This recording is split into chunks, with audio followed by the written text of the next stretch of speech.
हम बात कर रहे थे रेस्पिरेटरी सिम्टम्स की, जिसके अंदर की नेजल ब्लॉक होता है। अगर नाक बंद है तो आपको नॉर्मल सलाइन ड्रॉप्स डालने की है उसके अंदर।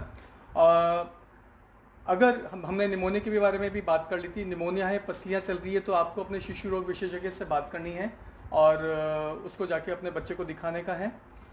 अगर बच्चे को एलर्जी है तो भी खांसी जुकाम होगा उसको, अब उसको कैसे डिस्टिंग्विश करें। एलर्जी के अंदर बच्चे को बुखार नहीं होगा, केवल जुकाम खांसी होगी, बार बार होगा, अक्सर रात को होगा, स्टीरियोटाइप्ड होगा, एक ही तरह के सिम्टम्स होंगे और उसके पेरेंट्स में मदर फादर किसी को भी होगा या फैमिली में से किसी को भी होगा। तो ये चीज़ एलर्जी है, जो कि एलर्जिक राइनाइटिस भी होती है, साइनोसाइटिस भी होती है, अस्थमा भी हो सकता है। तो उसके लिए आपके पीडियाट्रिशियन, आपके डॉक्टर ने आपको नेजल स्प्रे दे रखे होंगे, इनहेलर्स दे रखे होंगे, जिससे कि आपको अपने बच्चों को ये मीटर डोज इनहेलर और स्पेसर्स के माध्यम से देना है। तो ये आपको बराबर रेगुलरली यूज़ करना है, इसको बंद नहीं करना है बिना अपनी डॉक्टर की सलाह के। इन चीज़ों का आपको ध्यान रखना है। तो आपके जो रेस्पिरेटरी सिम्टम्स हैं उनको आप टैकल कर सकते हैं इस कोविड-19 के दौरान। अब हम बात करेंगे पेट के बारे में। जो पेट की इन्फेक्टिव बीमारियां सरप्राइजिंगली वो अभी इन दिनों में कम हो गई है, क्योंकि हम बाहर का खाना नहीं खा रहे हैं, जो इन्फेक्टेड खाना होता है वो नहीं खा रहे हैं, हम घर का साफ़ सुथरा हाइजीनिक खाना खा रहे हैं। तो जैसे लूज मोशन से इन्फेक्टिव डायरिया है, इसका इंसिडेंस कम हो गया है। पर हम क्योंकि कई बार तला हुआ खा लेते हैं, चटपटा खा लेते हैं, फ्राइड और काफ़ी घी तेल वाला खाना खा लेते हैं, तो हमको उससे कई बार एसिडिटी हो जाती है। तो हम जिस चीज़ का ध्यान रखें, खाने को धीरे धीरे चबा चबा के खाएं और बहुत सारा खाना एक साथ नहीं खा के थोड़ा थोड़ा खाना हम बार बार खाएं। जंक फूड को हम अवॉइड करें। जंक फूड क्या होते हैं उसके बारे में आपको थोड़ी देर में आपको बताऊंगा। इस तरह और कुछ एंटी एसिड्स को हम काम में ले सकते हैं, और पीपीआई जो होते हैं, प्रोटीन पंप इनिबिटर्स, जैसे कि लेंसप्रोजोल और ओमेप्रोजोल, जो आपका डॉक्टर ही लिखेगा वो आप काम में ले सकते हैं। इससे आप पेट की एसिडिटी से थोड़ा सा दूर हो सकते हैं। कुछ योगा भी होते हैं जो आपको अंजलि जी बता देंगी कि किस तरह से योगा से भी अपन इस चीज़ को दूर कर सकते हैं। अब बच्चों में कई बार दस्त होते हैं, ज़्यादातर दस्त वायरल डायरिया होता है जिसका कोई ट्रीटमेंट नहीं होता, पर दस्तों से पानी की कमी हो जाती है, एक्यूट डायरिया कहलाता है। 5 से 10% तक बॉडी का वेट भी कम हो जाता था। उसके अंदर आपको ORS पिलाना है, यानी कि जीवन रक्षक घोल। ये बहुत बहुत ज़रूरी है, ORS पिलाएं। जिंक की टैबलेट आपने सुना होगा, टीवी विज्ञापनों पे, रेडियो पे और अखबारों में भारत सरकार काफ़ी प्रमोट करेगी। ORS के साथ जिंक गोली दो, तो जिंक देना बहुत ज़रूरी है। और कभी कभी प्रोबायोटिक्स हम दे सकते हैं। पर ध्यान रहे दोस्तों, हमको कुछ विनाशकारी दवाइयाँ दस्तों में, जैसे कि लोमोफेन, रिडॉल और लोपामाइड, उसके बारे में वो आपको नहीं देनी है। वो हम बच्चों को नुकसान करते हैं और शरीर को सुस्त कर देते हैं, आंतों को सुस्त कर देते हैं, रेस्पिरेटरी सिस्टम को भी सुस्त कर देते हैं। दोस्तों, मैं देख पा रहा हूँ कि चैट बॉक्स में काफ़ी सारे क्वेश्चंस हैं। मैं इन क्वेश्चंस को बाद में लूँगा, और अगर मैं इन क्वेश्चंस को नहीं ले पाया तो आप इनको वापस रिपीट भी कर सकते हैं। मैं ज़रूर आपके क्वेश्चंस आंसर करने की कोशिश करूँगा।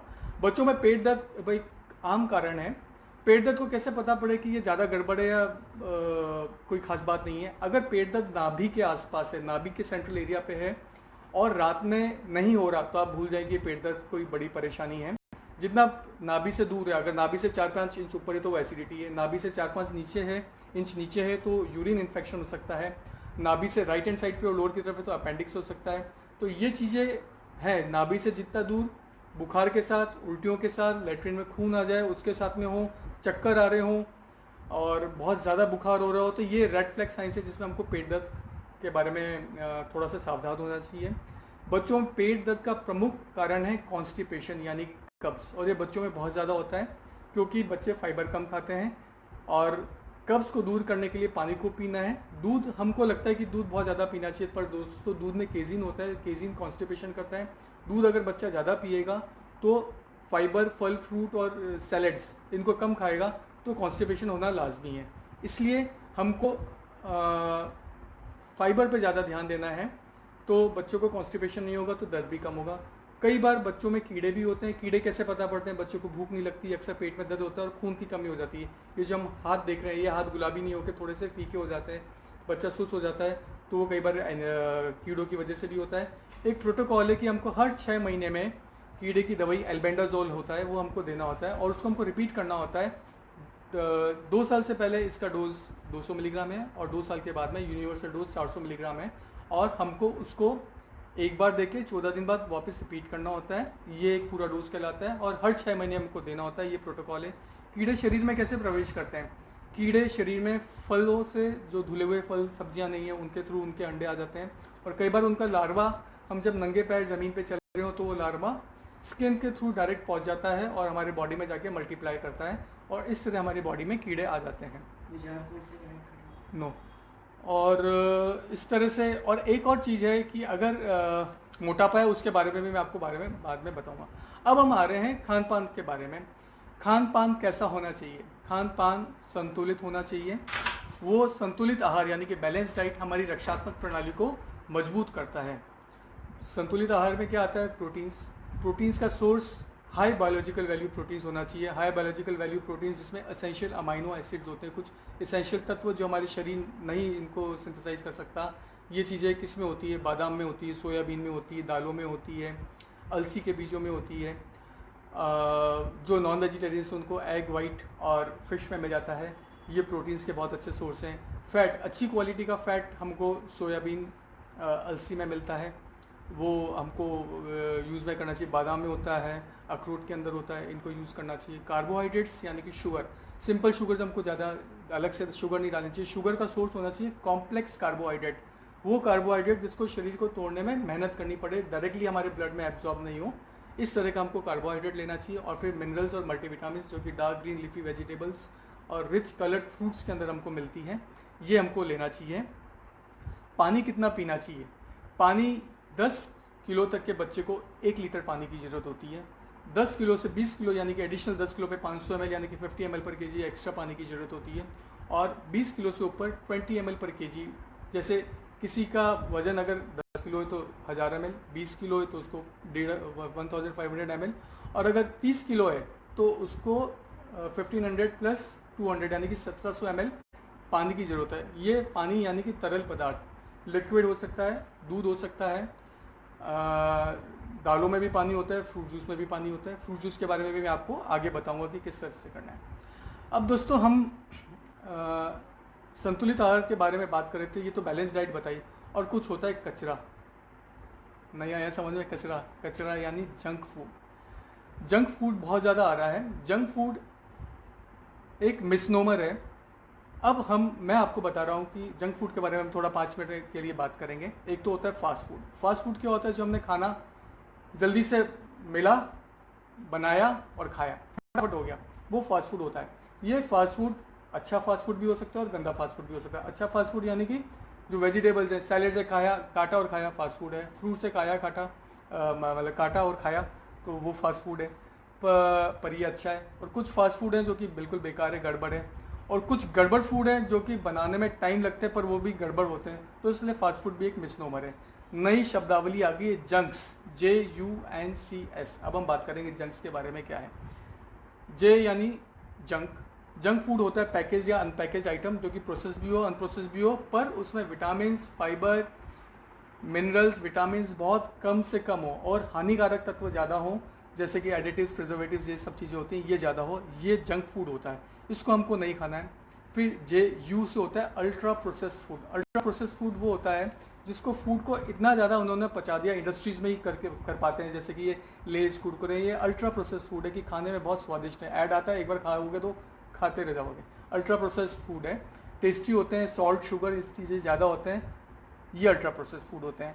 एन से होता है न्यूट्रिशनली इनअप्रोप्रिएट फूड। फूड तो है पर न्यूट्रिशनली इनअप्रोप्रिएट है। उसके बाद C से होता है कैफिनेटेड, कार्बोनेटेड या कलर्ड फूड बेवरेजेस, जैसे कि कोल्ड ड्रिंक है, कोका कोला, थम्स अप, ये सब है। इसमें केवल एम्प्टी कैलोरीज है, न्यूट्रिशन नहीं, केवल शक्कर है, ये चीज़ें हमको नहीं खानी। अब और फिर बाद में S से आता है शुगर, इसको हम बोलते हैं HFSS, यानी कि हाई शुगर, हाई फैट और हाई सॉल्ट, ये चीज़ें, ये हमको नहीं खानी है। अगर फास्ट फूड हम ये जो जंक्स फूड हम अगर खाते हैं तो इससे अगर कैफीन ज़्यादा ले रहे हैं तो ब्लड प्रेशर की प्रॉब्लम हो सकती है, कार्डियोवास्कुलर यानी कार्डिक प्रॉब्लम्स हो सकती है, मोटापा बढ़ सकता है, दांतों में कैरीज हो सकती है क्योंकि मीठे होते हैं ये। बच्चों में कई बार साइकोलॉजिकल रिएक्शंस होने लग जाते हैं, एग्रेसिवनेस होने लग जाती है, उद्दंड हो जाता है और मेंटल स्ट्रेस भी कई बार हो जाता है, और कई बार इन एडिटिव से रिस्क ऑफ कैंसर भी बढ़ जाता है। इसलिए दोस्तों इन चीज़ों को हमको अवॉइड करना होता है। अब एक जो गंदी आदत इस टाइम पे, कोविड के टाइम पे हो गई कि हम टीवी देखते जा रहे हैं, वीडियो देखते जा रहे हैं और खाना खाते जा रहे हैं, ये चीज़ गलत है। इससे क्या है, बच्चों में मोटापा बढ़ रहा है, हमको पता ही नहीं पड़ता। जब तक हमारा सीरियल या टीवी वीडियो खत्म नहीं होगा तब तक हम खाना खाते रहेंगे, तो उससे हमको मोटापा बढ़ता जाएगा। तो टीवी वीडियो इसके साथ में खाना नहीं खाएं। परिवार के सारे लोग एक साथ इकट्ठा होकर खाना खाएं, तो उससे हमारे आपसी सौहार्द भी बढ़ता है और हमको फूड मैनर्स एटिकेट्स आते हैं। तो एक हमको इसी तरह से सेंट्रल टेबल पे बैठ के सभी परिवार के लोगों को एक साथ इकट्ठा होकर खाना खाना चाहिए। खाना ताज़ा होना चाहिए, घर का बना हुआ होना चाहिए। उसमें शक्कर और ट्रांस फैट्स हाइड्रोजिनेटेड फैट्स होते हैं, उनको हमको नहीं यूज़ करना चाहिए।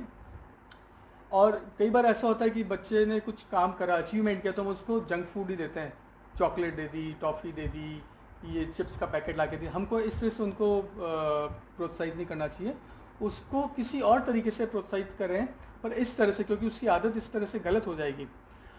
अब हम फ्रूट्स के बारे में आते हैं। एक फ्रूट जूस होता है, एक फ्रूट पल्प होता है और एक फ्रूट होता है।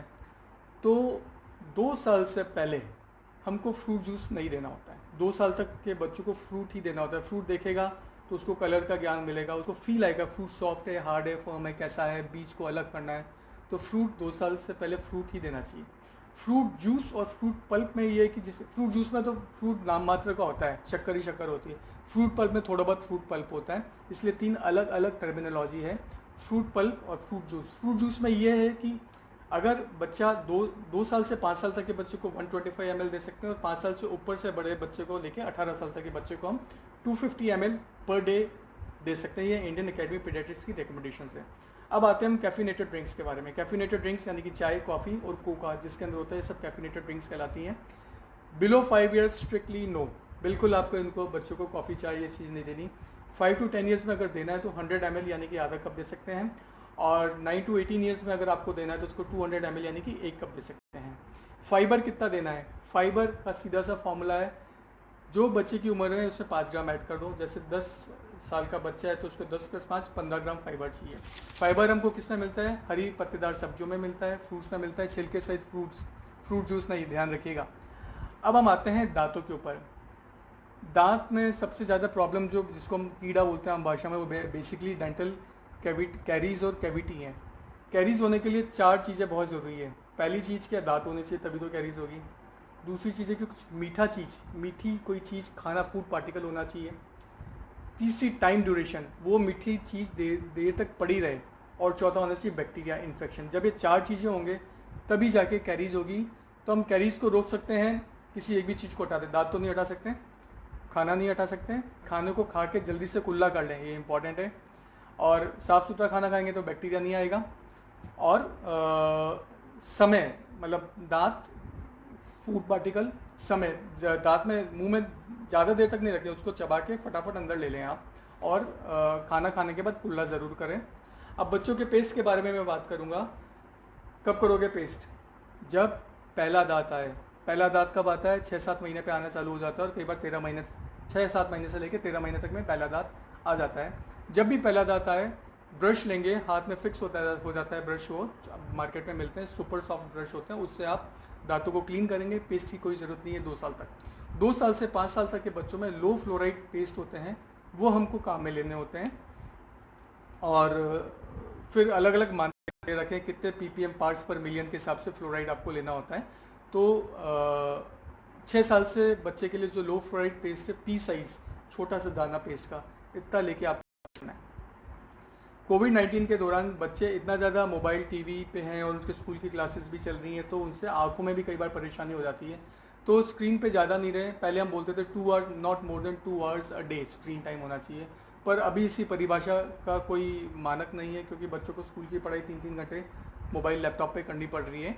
पर ये ध्यान रहे कि कंटिन्यूसली मोबाइल पे नहीं देखें, थोड़ी देर देखें, थोड़ी देर दूर देखें, आंखें ब्लिंक करें, और इस तरह से थोड़ी देर आंखों को इधर उधर करें। आप कंटिन्यूसली एक जगह नहीं देखें, तो उससे आंखों को परेशानी नहीं होगी। अब हम आते हैं बच्चों के बुखार के बारे में। बुखार क्या है? बुखार हमारे शरीर का एक डिफेंसिव मैकेनिज्म है, एक अच्छी निशानी कि आपका बॉडी का इम्यून सिस्टम सही है, वो रिस्पॉन्ड कर रहा है।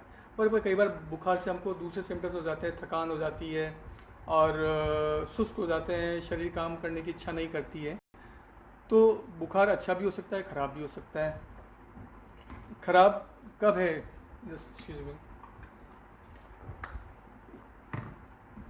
नॉर्मल टेम्परेचर हमारा बॉडी का 97.5 डिग्री से लेकर 100.2 डिग्री फ़ारेनहाइट तक होता है।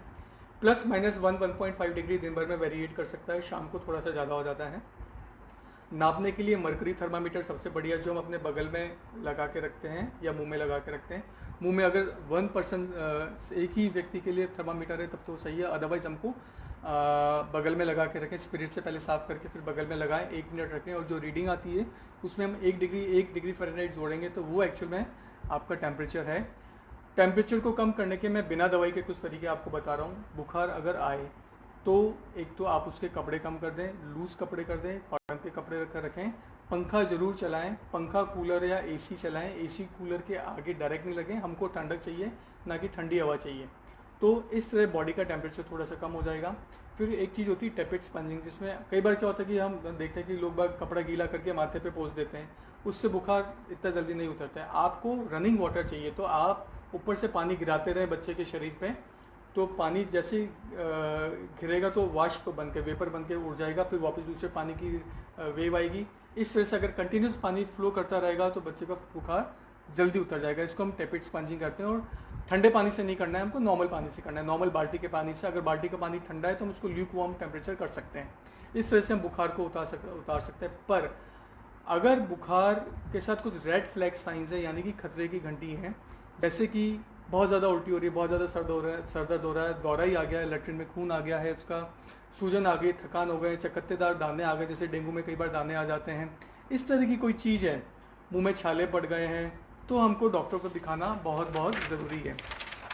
दोस्तों, मैं आपको बता दूं, जिन्होंने लेट ट्यून किया है, मैं डॉक्टर राजीव जैन हूँ, किड्स क्योर से बाल रोग विशेषज्ञ हूँ, और रामगंज बाज़ार और जय जवान कॉलोनी, जेएलएन रोड, जयपुर से मैं ऑपरेट करता हूँ। आज हम सब अंजलि जी, जो एक्यूपंक्चर और योगा के विशेषज्ञ हैं, इनके ज़रिए फेसबुक लाइव से हम आपसे वार्तालाप कर रहे हैं। सारी आपकी जो भी परेशानियाँ हैं उनको हम डिस्कस कर रहे हैं, और आपकी जो भी क्वेश्चन है आप उनको चैट बॉक्स पे डालें, मैं आपको उसके लास्ट में जाके आपसे इसका आंसर करूँगा। और याद रखिए, इस चीज़ को आप ज़्यादा से ज़्यादा अपने फेसबुक पेजेस पे, अपने ग्रुप्स पे ज़्यादा से ज़्यादा शेयर करें, जिससे लोग बाग ज़्यादा से ज़्यादा लाभान्वित होंगे। अब आप आते हैं न्यूबॉर्न के ऊपर। न्यूबॉर्न से पहले, जब गर्भवती माँ है, प्रेगनेंसी है, अभी 2-3 जिनको 7वां 8वां महीना चल रहा था और ये कोविड आ गया, 2 महीने बाद उनकी डिलीवरी होने वाली है या जिनकी डिलीवरी हो रही है, वो माताएं बहुत ज़्यादा टेंशन में हैं। दोस्तों, हमको उनको सलाह देनी है कि टेंशन में नहीं रहे। टेंशन में रहेंगे तो अंदर पल रहे शिशु को परेशानी हो सकती है। कुछ होती है जेनेटिक्स और कुछ होता है एपिजेनेटिक्स। हम जीन्स को मॉडिफाई कर सकते हैं अगर हम खुश रहेंगे, अच्छा सोचेंगे, पॉजिटिव थिंकिंग करेंगे।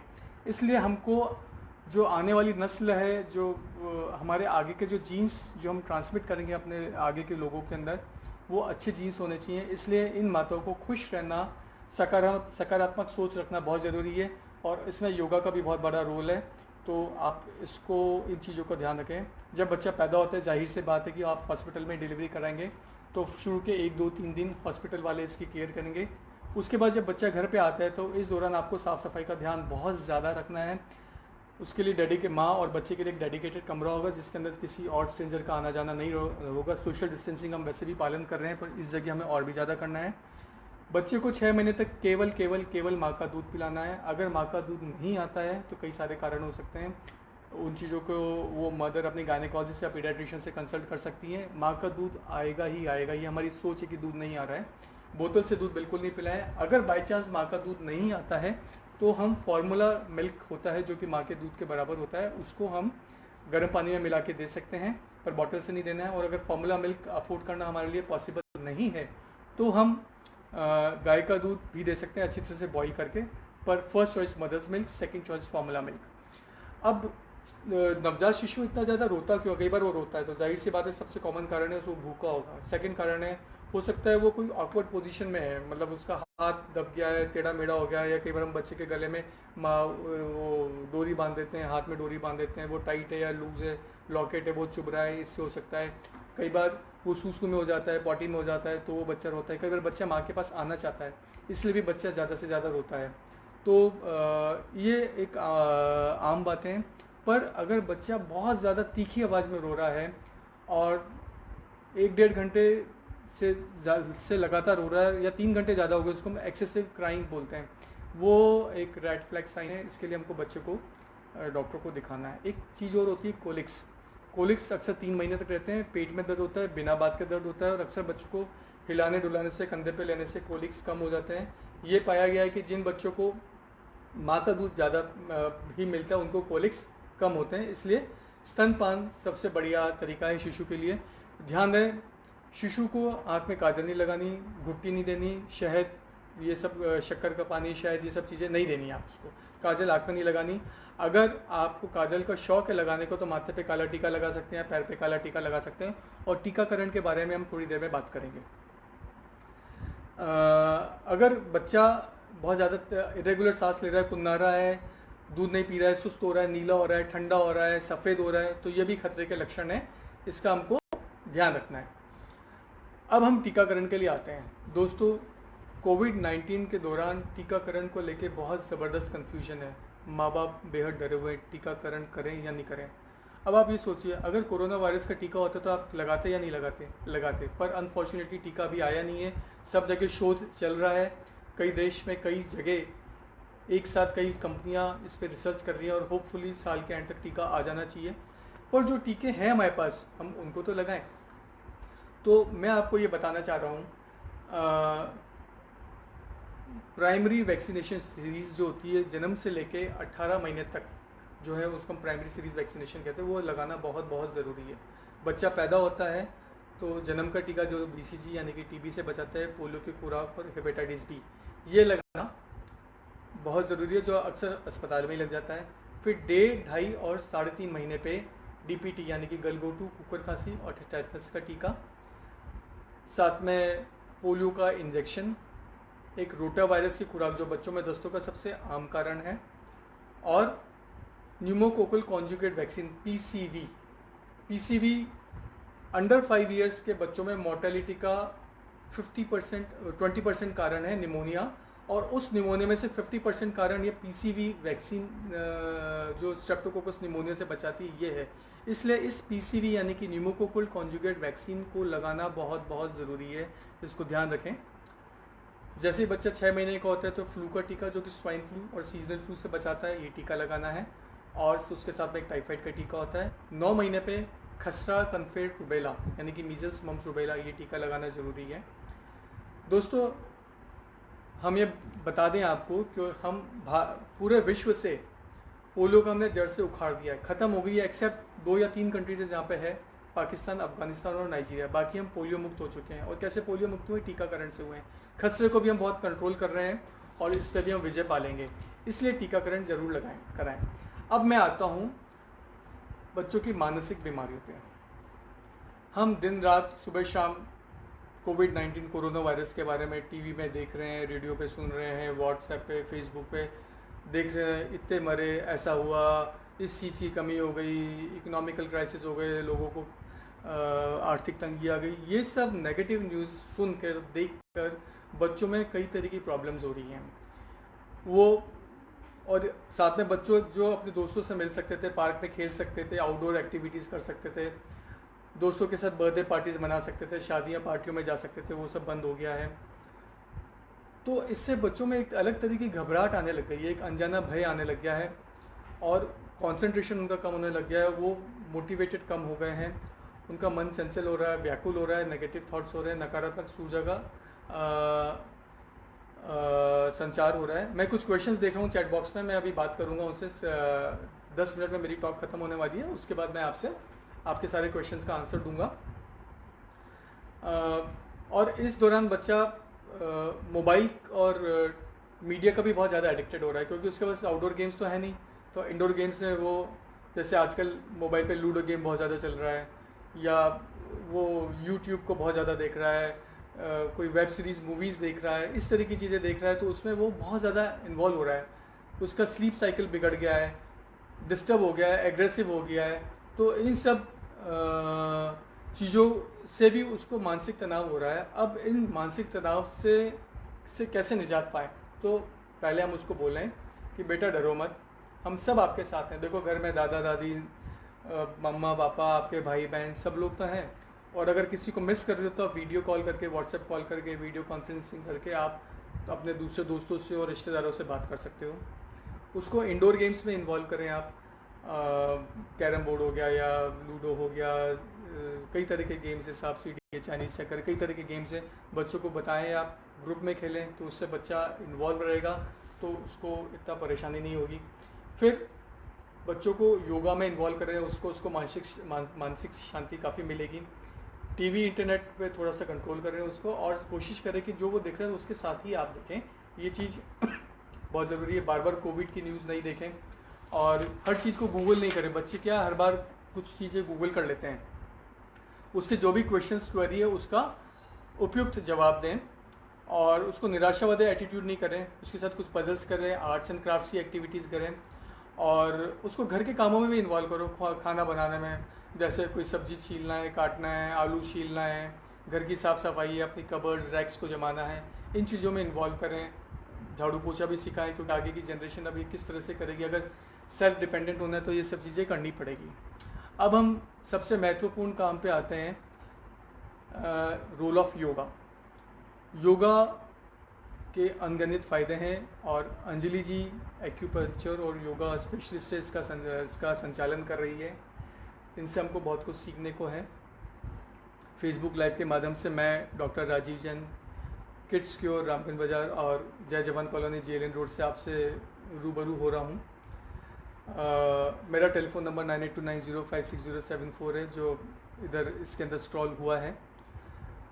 रिसर्चों से ये पता पड़ा है कि योगा हमारे इम्यून सिस्टम को बहुत ज़्यादा स्ट्रॉन्ग कर देता है। अंदर कुछ साइटोकाइंस और इंटरल्यूकिन्स का संचार करता है, जो हमारे इम्यून रिस्पॉन्स को स्ट्रॉन्ग करती है। शॉर्ट टर्म और लॉन्ग टर्म फ़ायदे दोनों ही हैं इसके। रोग प्रतिरोधक क्षमता तो बढ़ाता ही है, स्ट्रेस और तनाव को दूर करता है, हमारा पोस्चर, हमारे बॉडी टोन और हमारा बॉडी बैलेंस, इसको बहुत अच्छी तरह से ये पॉजिटिव गेटअप में लेके आता है। स्ट्रेस को कम करता है, जो हमारी स्लीप साइकिल है इसको इम्प्रूव करता है। नींद जल्दी आती है, अच्छी आती है, और सुबह जब उठते हैं तो हम ताज़े होते हैं। हमारे relations, interpersonal relations between all the family members, अगर सब लोग ग्रुप में योगा करेंगे तो ये बहुत अच्छे हमारे विकसित होते हैं।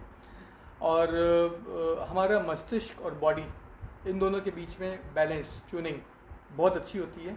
योग के और भी अनगिनत फ़ायदे हैं, जैसे कि साइकोसोमेटिक प्रॉब्लम्स हैं बच्चों में, ADHD, attention deficit hyper activity disorder, या ऑटिज़म है जिसमें बच्चे गुमसुम, अभी मैंने देखा एक बच्चा गुमसुम हो जाता है, अभी मैं उसका आंसर भी दूंगा। इनका भी इसमें इलाज है। और कुछ क्रॉनिक प्रॉब्लम्स हैं जिसमें जोड़ों की भी प्रॉब्लम है, अस्थमा की प्रॉब्लम है, एलर्जिक राइनाइटिस और साइनोसाइटिस की प्रॉब्लम है, इनका भी योग से इलाज संभव है। तो दोस्तों, इस लाइव सेशन को अभी कंक्लूड मैं 10 मिनट में कर दूंगा। मेरा पर्सनल टॉक अब मैं ख़त्म कर रहा हूं, और मैं अंजलि एक्यूप्रेशर योगा को धन्यवाद देता हूं, और आप सभी लोगों को धन्यवाद देता हूं जिन्होंने पेशेंस से मेरा ये लाइव टॉक सुना। और अब मैं आपके क्वेश्चंस ले रहा हूं, वो मैं आपका सारा स्क्रॉल कर रहा हूं। और अभी प्रवीण चास्ता जी का ये आया कि ये सब ठीक क्या सभी हॉस्पिटल्स में कार्ड के थ्रू आता है क्या? बच्चा 12 महीने का है, वह रोता है तो गुमशुदा हो जाता है। देखिए पारस सांकला जी, जो बच्चा रो के गुमसुम हो जाता है इसको बोलते हैं ब्रेथ होल्डिंग स्पेल, BHS। जैसे बच्चा रोते रोते सांस रोका और उसके बाद या तो नीला पड़ जाएगा या सफ़ेद पड़ जाएगा, तो ये एक ब्रेथ होल्डिंग स्पेल है, जो कि 6 महीने से लेकर 5 साल तक के बच्चों को नॉर्मल होती है। अक्सर माँ बाप या किसी रिश्तेदार को ये रहा होगा, इसमें कुछ करना नहीं होता है। वो अगर गुम हो जाता है तो उसको हमको थोड़ी थप्पी देके उसको सांस वापस दिलाना है। अगर उसमें खून की कमी है तो खून बढ़ने की दवाई अपने शिशु रोग चिकित्सक से करवाएं। दूसरा, एक बच्चा रोते गुम हो जाता है, वैसे तो ब्रेथ होल्डिंग स्पेल है, पर कई बार दौरों में भी ऐसा हो जाता है, पर ये चांस रेयर है। तो अगर इस तरह से नहीं होता तो आप अपने डॉक्टर से बात करें। थैंक यू समीक्षा गुप्ता जी। फिर महेंद्र जी ने बात करी है, 3 सप्ताह का बच्चा है और उसको पीले की शिकायत है। जॉन्डिस, ये 0 to 28 डेज को न्यूनेटल जॉन्डिस कहते हैं, जिसके कि कई अलग तरह के कारण हैं। महेंद्र जी, आपको ये पता करना पड़ेगा जॉन्डिस उसको 5-6 दिन की उम्र से, 1 हफ्ते से, 2 हफ्ते से, 3 हफ्ते से। जो 5-6 दिन की उम्र से जॉन्डिस और बच्चा ठीक महसूस होता है, तो कई बार फिजियोलॉजिकल जॉन्डिस होती है, माँ के दूध की वजह से भी होती है, उसमें माँ का दूध बंद नहीं करना होता है, कई बार थायराइड की वजह से भी होती है। आपको ये पता करना पड़ेगा कि बच्चे का यूरिन येलो और लेट्रिन वाइट तो नहीं आ रही है। अगर ये आ रहा है तो उस लीवर संबंधित प्रॉब्लम्स है, कहीं ना कहीं कुछ ऑब्स्ट्रक्शन है, तो उसके लिए तुरंत आपको अपने बच्चों के डॉक्टर को दिखाना पड़ेगा। कोई कॉलिस्टैटिक जॉन्डिस होती है जिसमें ऑब्स्ट्रक्शन हो जाता है, बाइल डक्ट ब्लॉक हो जाती है, तो उसको आपको जल्दी दिखाना तो पड़ेगा ही, क्योंकि इस तरह से हम ज़्यादा इस बारे में बात नहीं कर सकते हैं। 2 हफ्ते से पीलिया एबनॉर्मल होता है, कुछ नॉर्मल पीलिया 3 हफ्ते तक रह जाते हैं, जिसमें ब्रेस्ट मिल्क जॉन्डिस है, और एग्जैजरेटेड फिजियोलॉजिकल जॉन्डिस है जिसमें कि बच्चा कमज़ोर पैदा हुआ या कोई शुगर या कैल्शियम की कमी रही हो। ऐसे बच्चों को कई बार लंबे टाइम तक रह जाता है। फिर महेंद्र जी कह रहे हैं कि हमारे बच्चे नहीं खाते हैं और फिर भी कमज़ोर, बच्चे तो नहीं खाते हैं फिर भी कमज़ोर कैसे हो रहे हैं? देखिए, हर माँ बाप को ये लगता है कि मेरा बच्चा कमज़ोर है। दोस्तों, हमको बच्चे का एक ग्रोथ चार्ट मेंटेन करना होता है। हर महीने, 2 महीने, 6 महीने में ग्रोथ को प्लॉट करना है, और बच्चे की ग्रोथ बढ़ती रहनी चाहिए। कोई ग्रोथ बहुत तेज़ी से बढ़ती है, कोई मीडियम रेट से बढ़ती है, कोई स्लो रेट से बढ़ती है, पर वो बढ़ते रहने चाहिए। अगर 2 महीने तक में बच्चे का वज़न नहीं बढ़े या 3 महीने में बच्चे का वेट लॉस हो जाए तो वो चीज़ गड़बड़ है। और बच्चे खाते नहीं हैं, ये एक बहुत बड़ी प्रॉब्लम है। हमको उनको पीछे नहीं पड़ना है।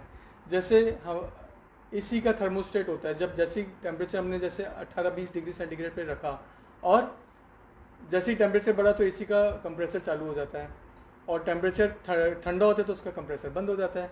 ऐसे ही हमारी बॉडी में एक हंगर सेंटर है, जैसे ही भूख लगती है वो खाने के लिए बच्चे को बोलेगा, और अगर शरीर में भूख मतलब शुगर की कमी नहीं है, पूरा वो तृप्त है, तो फिर बच्चा नहीं खाएगा, आप चाहे कितना ही कर लो।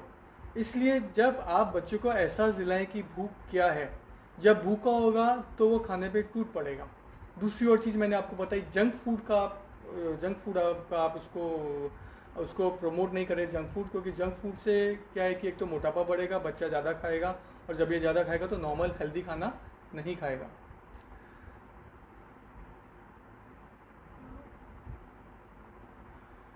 बस मेरे हिसाब से।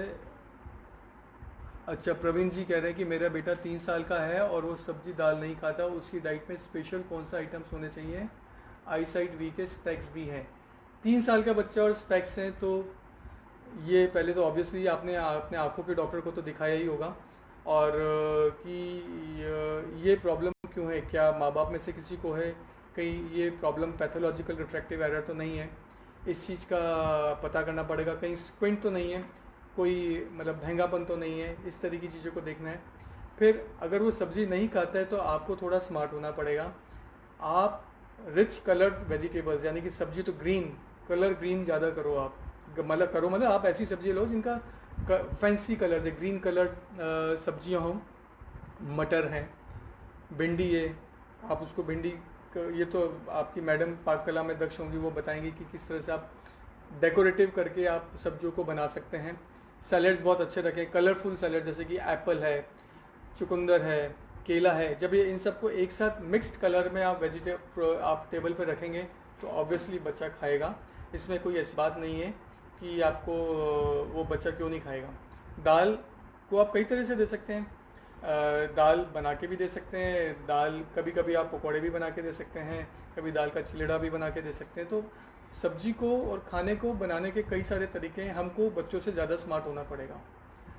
फिर प्रवीण शास्त्री जी बोल रहे हैं कि वैक्सीन के लिए हॉस्पिटल के थ्रू सारे लगाए गए हैं, जो आपने बताया उसकी वैक्सीन अलग से तो नहीं लगानी पड़ेगी। प्रवीण जी, आपको अपने वैक्सीनेशन कार्ड में देखना पड़ेगा। देखो, 2 तरह के वैक्सीनेशन कार्ड हैं, एक तो भारत सरकार के द्वारा है और एक इंडियन एकेडमी ऑफ पीडियाट्रिक्स के थ्रू कार्ड है।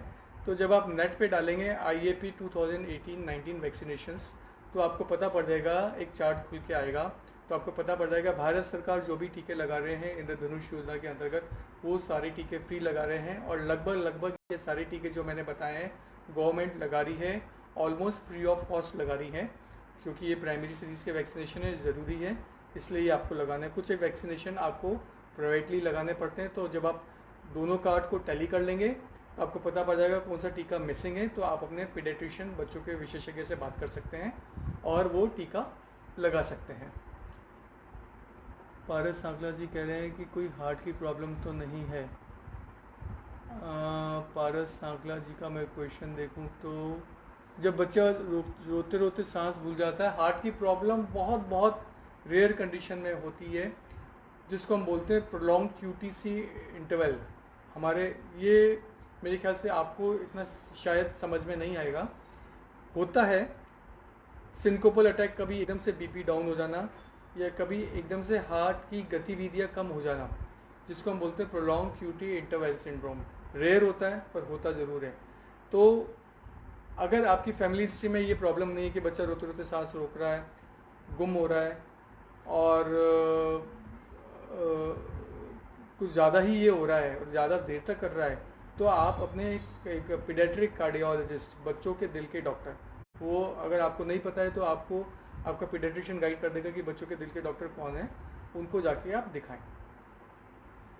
तो दोस्तों ये हमारा एक लाइव फेसबुक शो था जिसमें हमने बच्चों की कोविड-19 और शारीरिक व मानसिक समस्याएं और आम शारीरिक व मानसिक समस्याओं के बारे में हमने बात करी।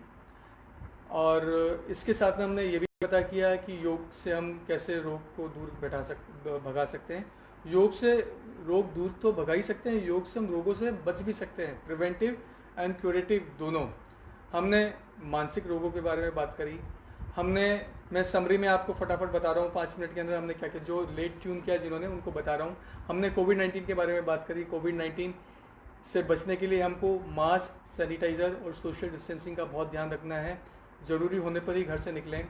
हमने रेस्पिरेटरी सिम्टम्स के बारे में बात करी। नाक बंद से लेकर खांसी जुकाम से लेकर पसलियाँ चलने तक सही कई तरह की बीमारियाँ हो सकती है।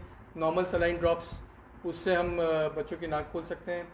और सिंपल खांसी जुकाम में ज़्यादा एंटीबायोटिक्स और ज़्यादा दवाइयों की ज़रूरत नहीं होती है। जो अस्थमा है उनके अंदर इनहेलर्स और नेजल स्प्रे हमको यूज़ करने होते हैं, रेगुलरली यूज़ करने होते हैं।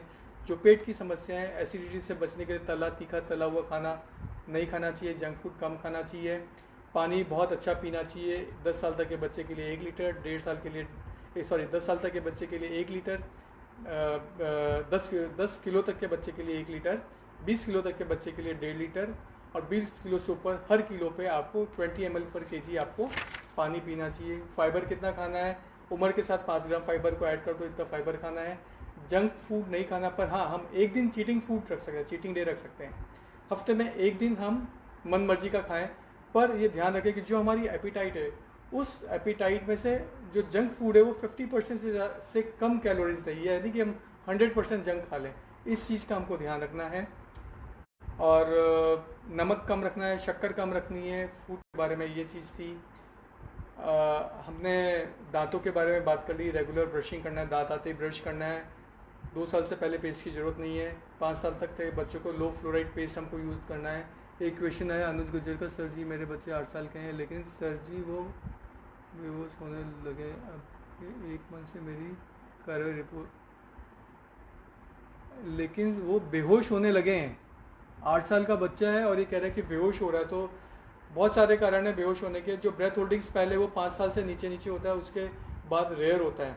तो अगर वो बेहोश हो रहा है तो कई सारे कारण हो सकते हैं। सिंकोपल अटैक भी होते हैं और कई बार मिर्गी की वजह से भी ऐसा हो जाता है। कई बार सीरियस बीमारियां भी होती हैं। तो ये तो आपको अपने बच्चे को पीडियाट्रिक न्यूरोलॉजिस्ट यानी कि बच्चों के दिमाग के डॉक्टर को दिखाना चाहिए। और वो कौन से डॉक्टर को दिखाना है वो आप जेकेलॉन में या फिर आप अपने पीडियाट्रिशियन से संपर्क कर लें, वो आपको बता देगा, क्योंकि इसको आपको सीरियसली लेना है कि वो बेहोश होने लग रहा है, ये चीज़ है।